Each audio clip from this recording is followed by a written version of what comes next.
Muy buenas noches, señores. Bienvenidos. Ya estamos aquí de nueva cuenta. Bendito seas, mi Señor y Dios, Padre de toda misericordia. Te agradecemos por el día de hoy, Señor, por el que nos permites estar aquí de nueva cuenta. Te pedimos que el día de hoy tu lectura sea agradable a nuestros oídos, Señor, y que nuestras acciones hayan sido agradables a tu vista, Padre.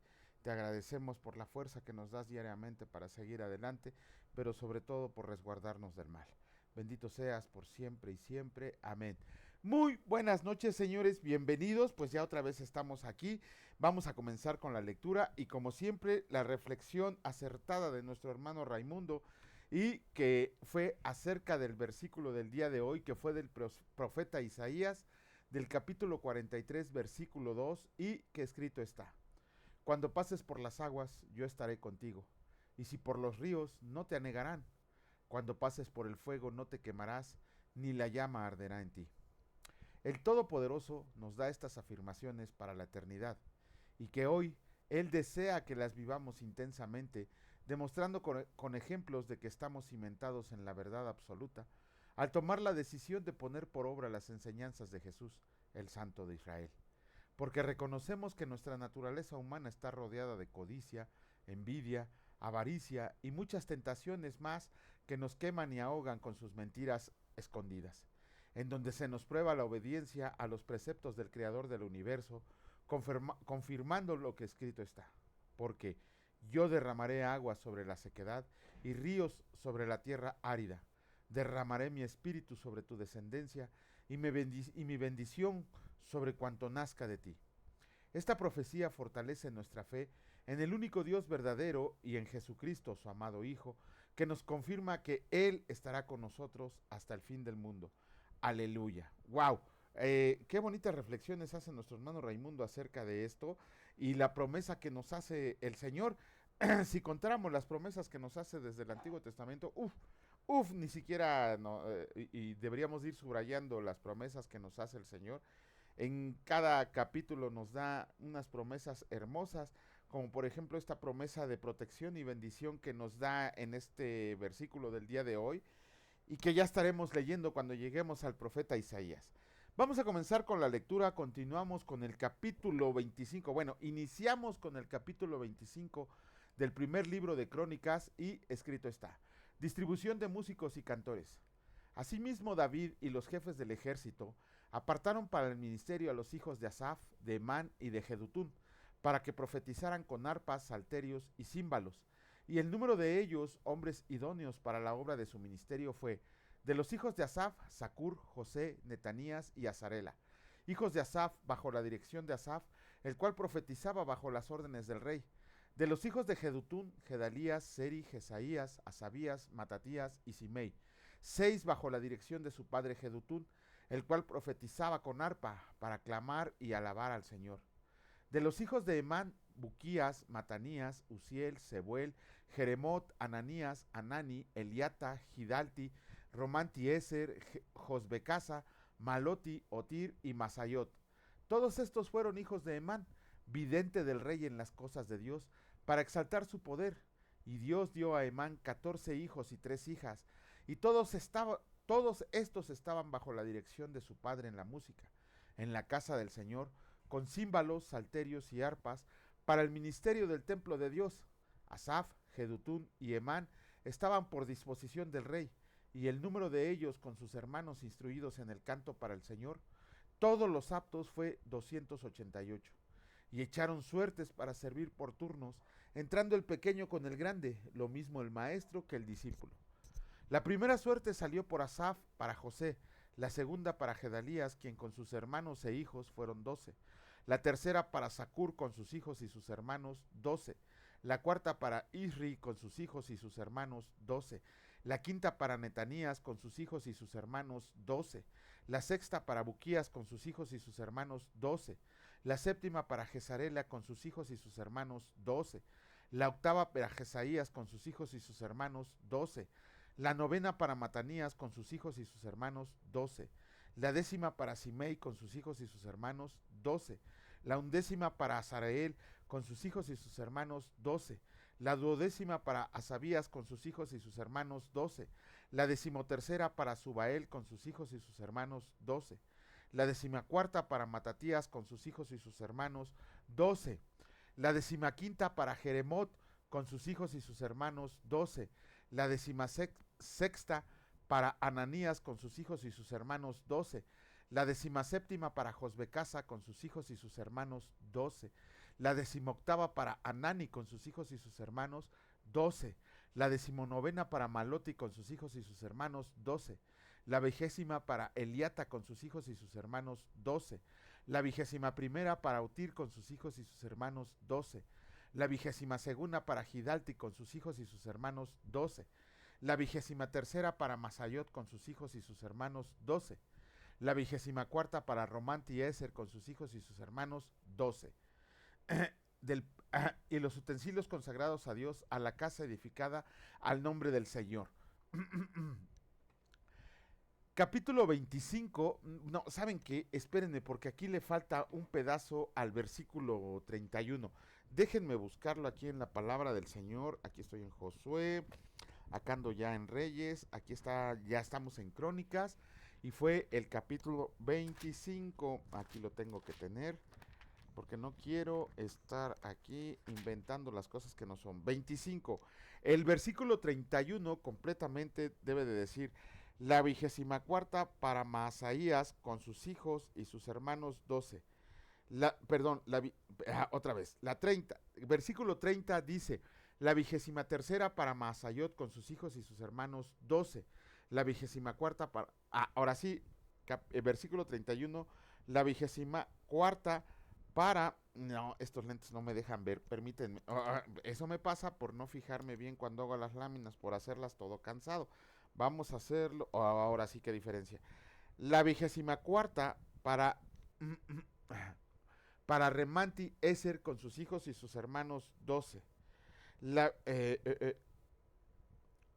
¿Saben qué? Este pedazo de aquí donde, perdón, otra vez les ofrezco una disculpa, porque este pedacito de aquí que dice 12K del pacto del Señor y los utensilios consagrados no debe de venir. Miren, voy a hacer una pequeña pausa. Es la 2, debe de estar por acá, déjenme ver, la 2 es aquí. Sí, aquí está. Voy a borrar porque si no, luego voy a andar poniendo cosas que no deben de ser. Aquí está, acá, aquí. Listo, ahora sí nos regresamos, perdónenme ustedes, ya está. Ahora sí, el versículo 31 dice: la 24ª para Romanti Eser con sus hijos y sus hermanos, 12. Capítulo 26 del primer libro de Crónicas, escrito está: porteros y oficiales. También fueron distribuidos los porteros de los coreitas: Meselamías, hijo de Coré, de los hijos de Asaf, los hijos de Meselemías, Zacarías el primogénito, Gediael el segundo, Zebadías el tercero, Jatniel el cuarto, Elam el quinto, Joanán el sexto, Elioenai el séptimo. Los hijos de Obed-edom: Semaías el primogénito, Josabad el segundo, Joa el tercero, el cuarto Sacar, el quinto Natanael, el sexto Amiel, el séptimo Isacar, el octavo Peultai, porque Dios había bendecido a Obed-edom. También de Semaías su hijo nacieron hijos que fueron señores sobre la casa de sus padres, porque eran varones valerosos y esforzados. Los hijos de Semaías: Otni, Rafael, Obed, Elzabad, y sus hermanos, hombres esforzados. Asimismo, Eliú y Samaquías. Todos estos de los hijos de Obed-edom, ellos con sus hijos y sus hermanos, hombres robustos y fuertes para el servicio, 62, de Obed-edom. Y los hijos de Meselemías y sus hermanos, 18 hombres valientes. De Osa, de los hijos de Merari, Simbri el jefe, aunque no era el primogénito, mas su padre lo puso por jefe. El segundo Hilcías, el tercero Tebalías, el cuarto Zacarías. Todos los hijos de Osa y sus hermanos fueron 13. Ahora sí. Entre estos se hizo la distribución de los porteros, alternando los principales de los varones en la guardia con sus hermanos, para servir en la casa del Señor. Echaron suertes, el pequeño con el grande, según sus casas paternas para cada puerta. Y la suerte para la del oriente cayó a Selemías, y metieron en las suertes a Zacarías su hijo, consejero entendido. Y salió la suerte suya para la del norte, y para Obed-edom la puerta del sur, y sus hijos la casa de provisiones del templo. Para Supim y Osa la del occidente, la puerta de Salequet en el camino de la subida, correspondiéndose guardia con guardia. Al oriente 6 levitas, al norte 4 de día, al sur 4 de día, y a la casa de provisiones de 2 en 2. En la cámara de los utensilios al occidente, 4 al camino y 2 en la cámara. Estas son las distribuciones de los porteros, hijos de los coreitas y de los hijos de Merari. Y de los levitas, Ahías tenía cargo de los tesoros de la casa de Dios y de los tesoros de las cosas santificadas. Cuando los hijos de Laadán, hijo de Gersón, de Laadán, los jefes de las casas paternas de Laadán Gersonita, fueron los Jeilietas. Los hijos de Gieli, Setam y Joel su hermano, tuvieron cargo de los tesoros de la casa del Señor. De entre los amramitas, de los isaritas, de los hebronitas y de los uzielitas. Sebuel, hijo de Gersón, hijo de Moisés, era jefe sobre los tesoros. En cuanto a su hermano Eliezer, hijo de este era Reabías, hijo de este Jesaías, hijo de este Joram, hijo de este Sicri, del que fue hijo Selomit. Este Selomit y sus hermanos tenían a su cargo todos los tesoros de todas las cosas santificadas que había consagrado el rey David, y los jefes de las casas paternas, los capitanes de millares y de centenas, y los jefes del ejército, de los que habían consagrado de las guerras y de los botines, para reparar la casa del Señor. Asimismo, todas las cosas que había consagrado el vidente Samuel, y Saúl hijo de Cis, Abner hijo de Ner, y Joab hijo de Sarbia, y todo lo que cualquiera consagraba estaba a cargo de Selomit y de sus hermanos. De los isaritas, Kenanías y sus hijos eran gobernadores y jueces sobre Israel en asuntos exteriores. De los hebronitas, Asabías y su hermano, hombres de vigor, 1700 gobernaban a Israel. El otro lado del Jordán, al occidente, en toda la obra del Señor y en el servicio del rey.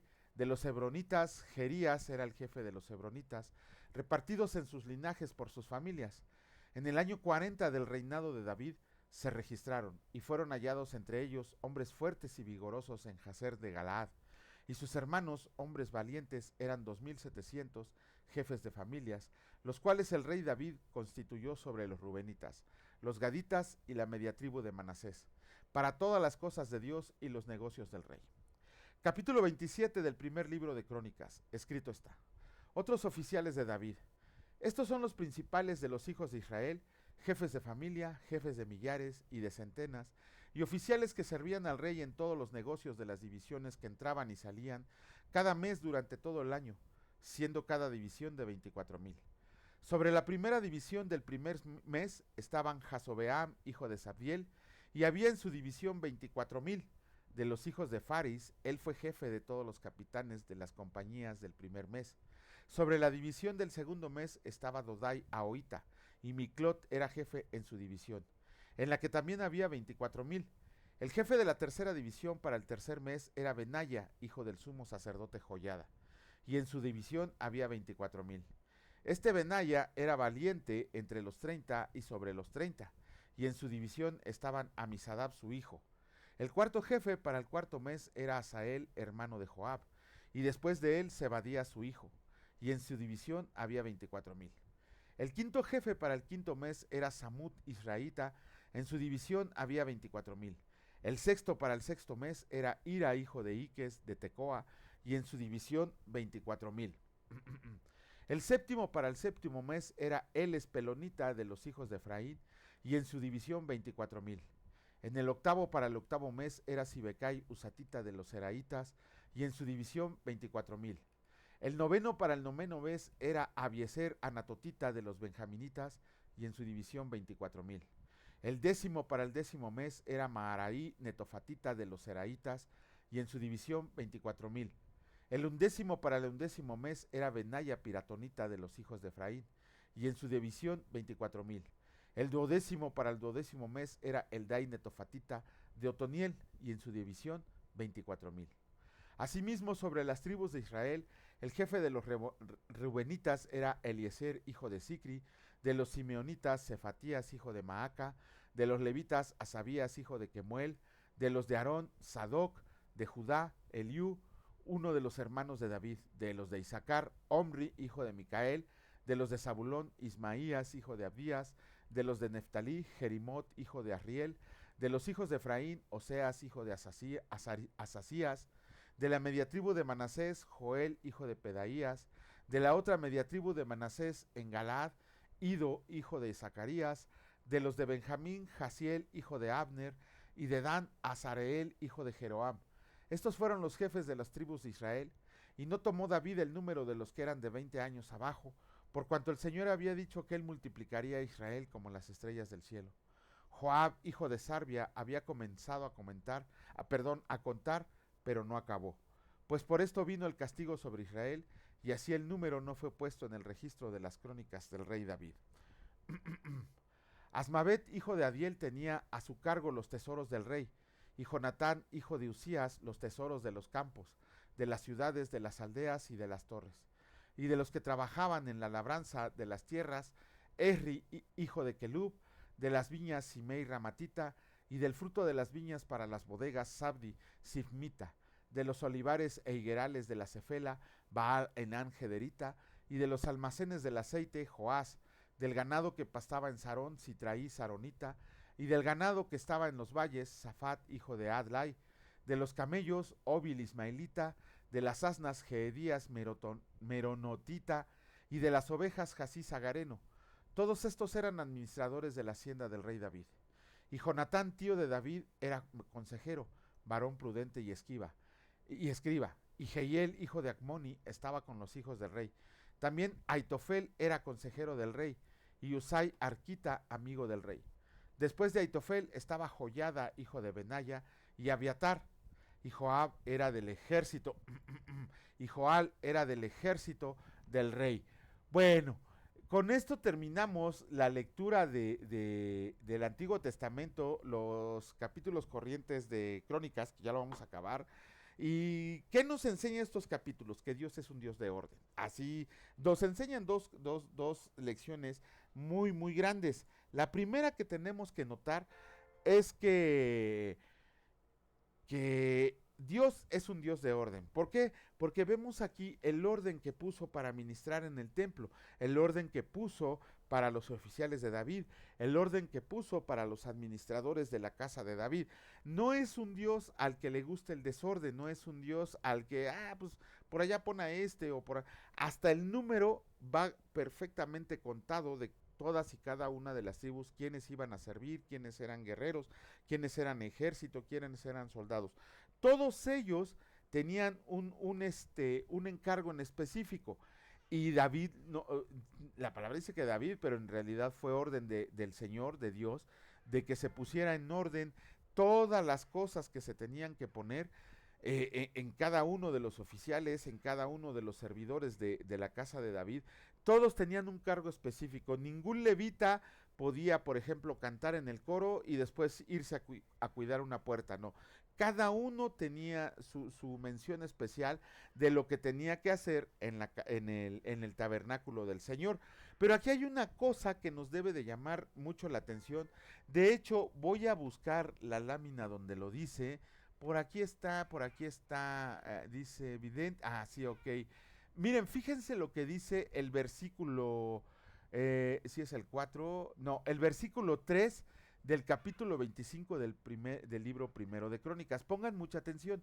De los hijos de Jedutún, Gedalías, Seri, Jesaías, Asabías, Matatías y Simei, 6 bajo la dirección de su padre Jedutún, oigan, bajo la dirección de su padre Jedutún, el cual profetizaba con arpa para clamar y alabar al Señor. ¿Qué dice aquí? El cual profetizaba con arpa para clamar y alabar al Señor. Tenemos mucha confusión en cuanto a lo que significa la palabra profetizar. Muchos piensan que profetizar es declarar el futuro. Es una tontería. Perdón que lo diga de esa manera.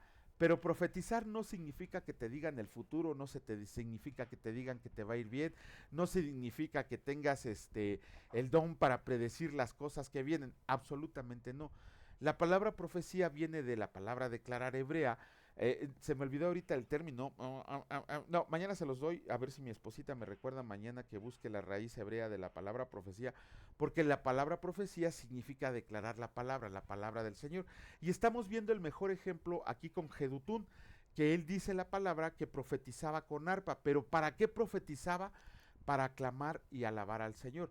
Él estaba diciendo la palabra para aclamar y alabar al Señor. No estaba profetizando para decir el futuro, ni de la iglesia, ni de los hombres. Esos que les dicen al futuro están jugando a ser adivinos, y Dios aborrece a los adivinos. Tengan cuidado cuando les digan que, hermano, te voy a profetizar. Les digo que varias veces me han dicho, es que el Señor me dijo que te dijera profecía. Sí, muchas gracias, no la necesito. ¿Por qué? Porque toda la profecía que necesitamos, eso lo tenemos que aprender ya directamente. Toda la profecía que necesitamos está aquí en la palabra de Dios. En la Biblia, en este biblión, en esta colección de libros, tenemos toda la profecía que necesitamos. No tenemos que andar buscando que nos digan, es que el Señor dice que te va a ir bien si primero depositas todo lo que traigas en la canasta de las ofrendas o de los diezmos. No, la profecía no es para declararte el futuro. Toda la profecía es declarar la palabra del Señor. Y la profecía que necesitamos como cristianos para nuestra vida cristiana ya está aquí, ya está escrita. No sé por qué canijos tenemos que andar buscando que nos digan, no, sí, hermano, el sueño que tuviste, no, sí, hermano, soñé que te iba a ir bien, no, sí, hermano, soñé que ibas a pasar por tribulación. Pues eso viene en la palabra de Dios. ¿Cómo vienes a querer lavarme el cerebro diciéndome que me estás profetizando? Eso, tengan cuidado con esos falsos pastores, con esos falsos maestros que les dicen que les van a aventar profecía. Si la palabra del Señor dice que hombres, mujeres, niños y niñas profetizarán y tendrás visiones, es que no significa que anden aventando profecía acerca de los tiempos que vienen, porque los tiempos que vienen ya están aquí. Lo que significa que dice que cuando van a profetizar es que van a declarar la palabra de Dios a todo el mundo, aún a pesar de la persecución que sufran. Eso me da mucho coraje cuando todos caen presas del engaño de decirles, es que el Señor me trae profecía para ti. Sí, pues guárdatela para ti, porque toda la profecía que necesitamos está en la palabra del Señor. Y el profetizar significa declarar la palabra. ¿Y qué es declarar la palabra? Evangelizar a todo el mundo, declararle la palabra a todo el mundo. Ya cada quien será responsable de su elección, pero eso es lo que significa la palabra profecía. Denle una cachetada a quien se acerque y les diga que les traen profecía del Señor. Esa es una verdadera, total aberración. Pero bueno, ya voy a comenzar a leer, porque van a decir que me exalto demasiado contra esos falsos pastores y falsos maestros, nada más porque mi esposa no me deja salir a bofetearlos. Pero bueno, vamos a comenzar con el capítulo 9 del Evangelio de Juan, y escrito está: Jesús sana a un ciego de nacimiento. Al pasar Jesús vio a un hombre ciego de nacimiento, y le preguntaron sus discípulos diciendo, Rabí, ¿quién pecó, este o sus padres, para que haya nacido ciego? Respondió Jesús, no es que pecó este ni sus padres, sino para que las obras de Dios se manifiesten en él. Me es necesario hacer las obras del que me envió, entre tanto el día dura. La noche viene cuando nadie puede trabajar. Entre tanto que estoy en el mundo, luz soy del mundo. Dicho esto, escupió en tierra e hizo lodo con la saliva, y untó con el lodo los ojos del ciego, y le dijo, ve a lavarte en el estanque de Siloé, que traducido es enviado. Fue entonces y se lavó y regresó viendo. Entonces los vecinos y los que antes le habían visto que era ciego decían, ¿no es este el que se sentaba y mendigaba? Unos decían, él es, y otros, a él se parece. Él decía, yo soy. Y le dijeron, ¿cómo te fueron abiertos los ojos? Respondió él y dijo, aquel hombre que se llama Jesús hizo lodo, me untó los ojos y me dijo, ve al Siloé y lávate. Y fui y me lavé y recibí la vista. Entonces le dijeron, ¿dónde está él? Él dijo, no sé. Los fariseos interrogan al ciego sanado. Llevaron ante los fariseos al que había sido ciego, y era de día de reposo cuando Jesús había hecho el lodo, y le había abierto los ojos. Volvieron pues a preguntarle también los fariseos, ¿cómo había recibido la vista? Él les dijo, me puso lodo sobre los ojos y me lavé y veo. Entonces algunos de los fariseos decían, ese hombre no procede de Dios porque no guarda el día de reposo. Otros decían, ¿cómo puede un hombre pecador hacer estas señales? Y había disensión entre ellos. Entonces volvieron a decirle al ciego, ¿qué dices tú del que te abrió los ojos? Y él dijo, que es profeta. Pero los judíos no creían que él había sido ciego, y que había recibido la vista, hasta que llamaron a los padres del que había recibido la vista. Y les preguntaron diciendo, ¿este es su hijo, el que ustedes dicen que nació ciego? ¿Cómo pues ve ahora? Sus padres respondieron y les dijeron, sabemos que este es nuestro hijo y que nació ciego, pero cómo ve ahora no lo sabemos, o quién le haya abierto los ojos, nosotros tampoco lo sabemos. ¿Edad tiene? Pregúntenle a él hablará por sí mismo. Esto dijeron sus padres porque tenían miedo de los judíos, por cuanto los judíos ya habían acordado que si alguno confesaba que Jesús era el Mesías, fuera expulsado de la sinagoga. Por eso dijeron sus padres, edad tiene, pregúntenle a él. Entonces volvieron a llamar al hombre que había sido ciego y le dijeron, da gloria a Dios, nosotros sabemos que ese hombre es pecador. Entonces él respondió y dijo, si es pecador, no lo sé. Una cosa sé, que habiendo yo sido ciego, ahora veo. Le volvieron a decir, ¿qué te hizo? ¿Cómo te abrió los ojos? Él le respondió, ya se los he dicho y no han querido oír, porque lo quieren oír otra vez. ¿Quieren también ustedes hacerse sus discípulos? Y le injuriaron y le dijeron, tú eres su discípulo, pero nosotros discípulos de Moisés somos.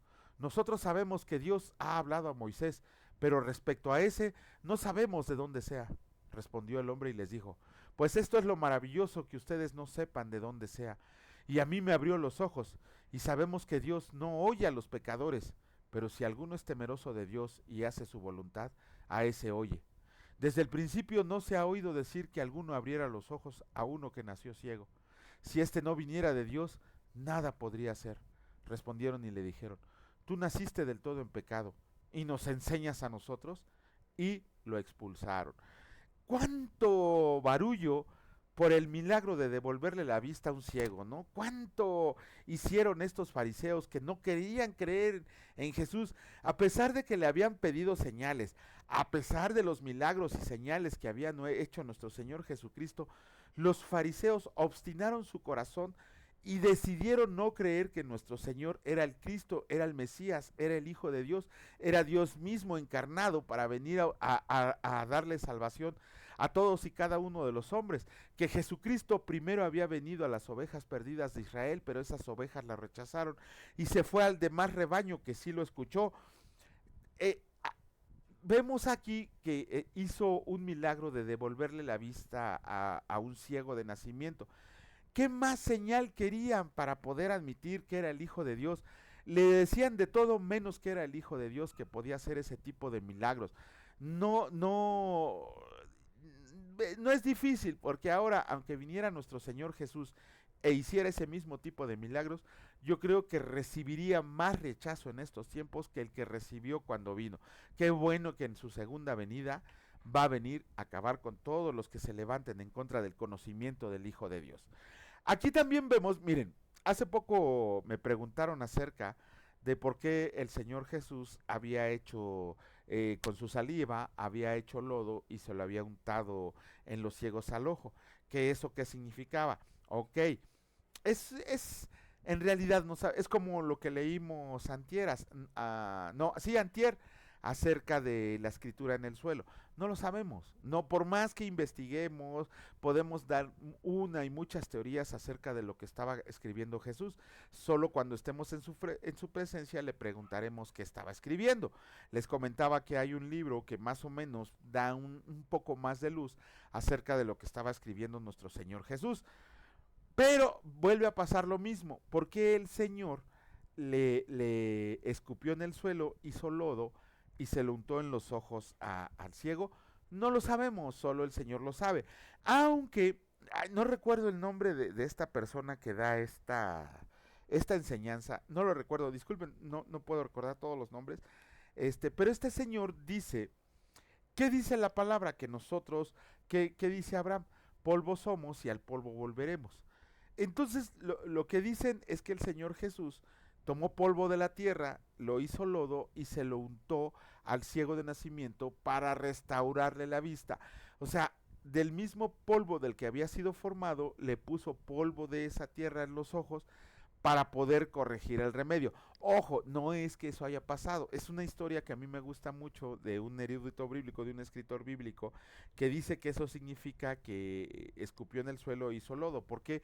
Porque del polvo que había sido hecho, vamos a suponer que le faltó tantito y el Señor Jesucristo se lo puso en forma de lodo en los ojos y de esa manera el ciego fue restaurado para poder ver. Pero también vemos que el ciego de inmediato creyó en Jesús. De inmediato creyó en Jesús. Tan es así que la palabra menciona que los judíos lo expulsaron de la sinagoga por volverse discípulo de Cristo. Recuerden que cuando Cristo nos toca, cuando Cristo nos acepta, cuando llegamos de rodillas a Él, no solamente es decir, ya sigo a Jesucristo. No, seguir a Jesucristo significa convertirse en discípulos de Jesucristo. Y a veces ni siquiera sabemos qué es lo que significa convertirse en discípulos de Jesucristo. Es seguirlo con todo lo que la ley nos dice, con todo lo que la ley nos dice, no, seguirlo con todo lo que la palabra de Dios dice, vivir una vida como Él la vivió, pero sobre todo, compartir el Evangelio. Pero bueno, con eso terminamos la lectura del día de hoy, antes de que me exalte más, porque me enojan mucho los falsos maestros y los falsos profetas, y cuando uno los exhibe, ahí andan de chillones, ¿no? Hace poquito exhibí a uno y andaba ahí de chillón, bueno, ya olvídenlo. Bueno, Padre bendito, te damos gracias por este tiempo, Señor, porque a medida que avanzamos en la lectura de tu palabra, te vamos conociendo, Señor, vamos conociendo la verdad que tú nos muestras, vamos descubriendo por medio de ese velo que nos has quitado de los ojos, todo aquello que es lo que tú nos quieres revelar. A algunos, Señor, les revelarás más cosas, a otros menos, pero es conforme al propósito y designio de tu voluntad.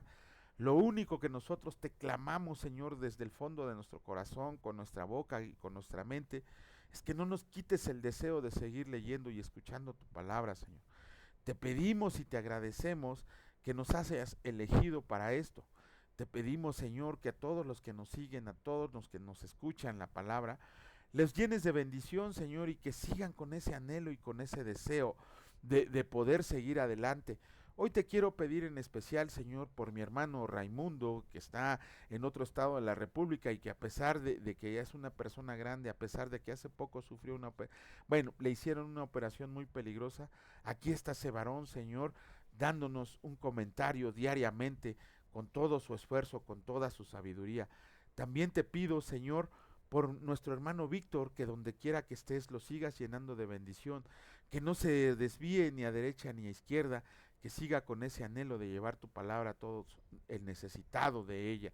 Y te pedimos por nuestro escucha Pablo, Señor, que siempre nos hace comentarios correctos, siempre, Señor, nos halaga con sus comentarios, porque sabemos que es un varón conforme a tu palabra, conforme a tus mandamientos, Señor, y que sobre todo te quiere conocer, quiere seguirte y quiere seguir estando en tu presencia.